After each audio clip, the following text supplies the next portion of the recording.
Hello friends, welcome to our channel. जैसा कि आप लोग देख सकते हैं कि हम सफलता सीरीज के अंतर्गत ये सारे टॉपिक्स कवर कराने वाले हैं, यानी इतिहास, भूगोल, पर्यावरण, पॉलिटी, इकोनॉमिक्स, विज्ञान, ठीक है, सारा कुछ कवर कराने वाले हैं। अगर आप किसी भी वनडे एग्ज़ाम की तैयारी कर रहे हैं तो यह वीडियो यानी यह कंटेंट आपके लिए एकदम रामबाण साबित होने वाला है। जिसके अंतर्गत हमने इतिहास टॉपिक का प्राचीन भारत का इतिहास समाप्त कर लिया है और अब हम इंटर कर चुके हैं मध्यकालीन इतिहास में, जिसका आज सेकंड लेक्चर है। ठीक है, अगर आप लोगों ने ये वीडियो नहीं देखे हैं तो जाके प्लेलिस्ट में उनको ज़रूर देखें। अगर आपको वीडियो पसंद आते हैं तो चैनल को ज़रूर सब्सक्राइब करें। ठीक है, चलिए शुरू करते हैं आज की क्लास। तो देख सकते हैं आप लोग कि मध्यकालीन इतिहास से रिलेटेड हमने ये क्वेश्चन फिनिश कर लिए थे। अब हम लोग चलेंगे, खिलजी वंश भी समाप्त हो गया था। अब हमारा शुरू होगा तुगलक वंश से रिलेटेड क्वेश्चंस। यह बीपीएससी द्वारा पूछे गए प्रीवियस ईयर क्वेश्चंस का कलेक्शन है, जो कि बिहार भर्तियों के लिए एकदम रामबाण है। और आप किसी भी वनडे एग्जाम की तैयारी कर रहे हैं, मतलब आप किसी भी स्टेट के हों, उनके लिए भी ये बहुत ही महत्वपूर्ण क्वेश्चन है। ये हर बार रिपीटेड क्वेश्चन बहुत बार ये पूछे गए हैं, इसीलिए इनको स्किप जरूर बिल्कुल ना करें। ठीक है, चलिए शुरू करते हैं तुगलक वंश से रिलेटेड क्वेश्चन। आपका पहला नंबर क्वेश्चन है, मोहम्मद बिन तुगलक ने अपनी राजधानी दिल्ली से स्थानांतरित की थी। कहाँ स्थानांतरित की थी? दौलताबाद में। अगला क्वेश्चन है आपका, अपनी प्रजा में गंभीरता से भेदभाव और अन्याय को समाप्त करने के प्रयास किए। किसने किए? मोहम्मद बिन तुगलक ने।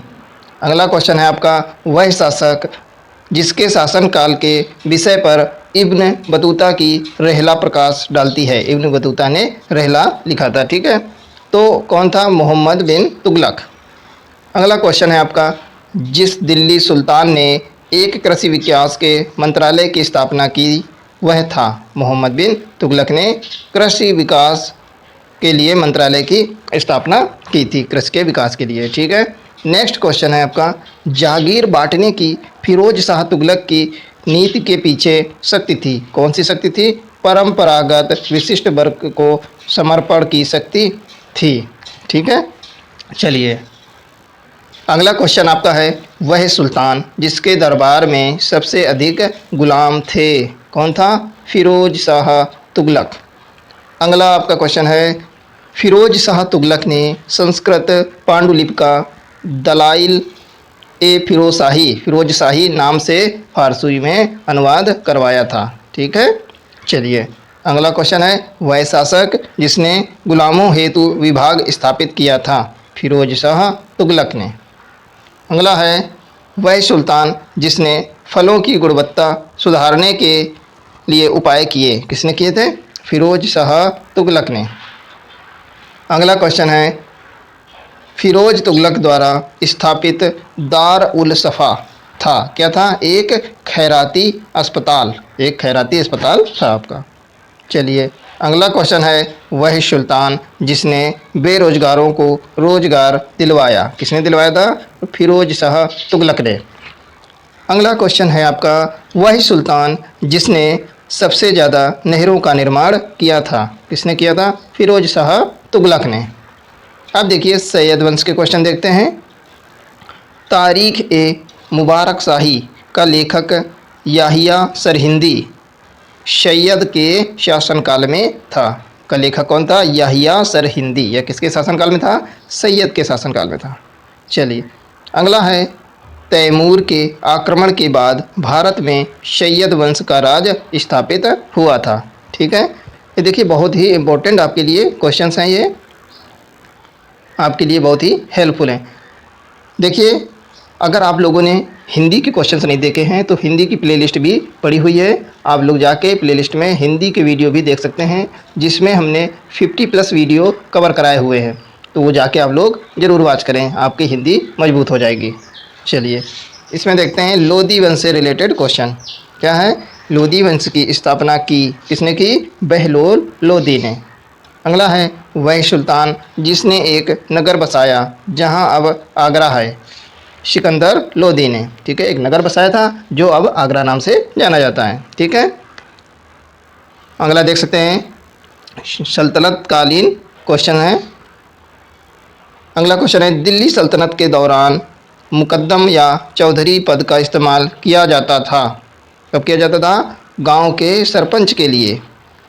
अगला है, तबकात ए अकबरी, जिसे कभी कभी अबुल फजल के अकबरनामा से अधिक विश्वसनीय माना जाता है, किसने लिखा था? निजामुद्दीन अहमद द्वारा लिखा गया था।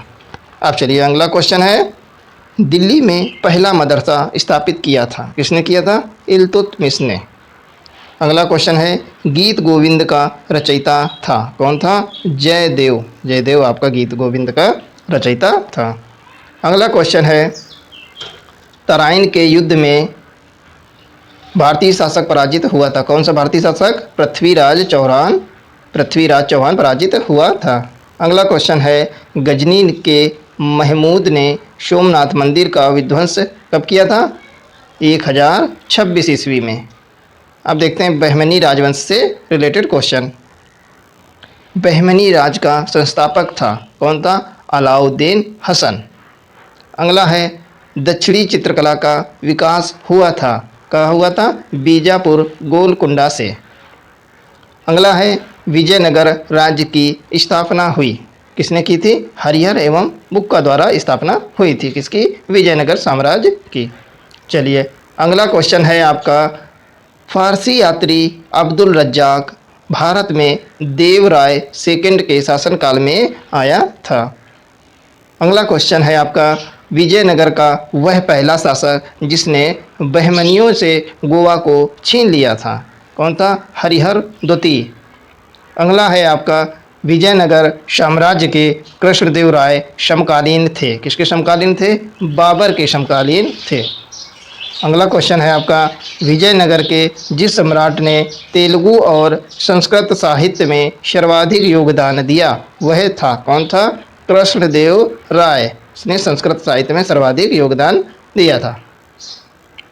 अगला क्वेश्चन है, विजयनगर के राजा कृष्णदेव राय ने गोलकुंडा का युद्ध किसके साथ लड़ा था? कुली कुतुब शाह के साथ लड़ा था। ठीक है। अगला है क्वेश्चन, विजयनगर साम्राज्य का अवशेष मिलता है, कहाँ मिलता है? हम्पी में। अगला क्वेश्चन है आपका, विजयनगर साम्राज्य की वित्तीय व्यवस्था विशेषता थी, क्या थी? भू राजस्व।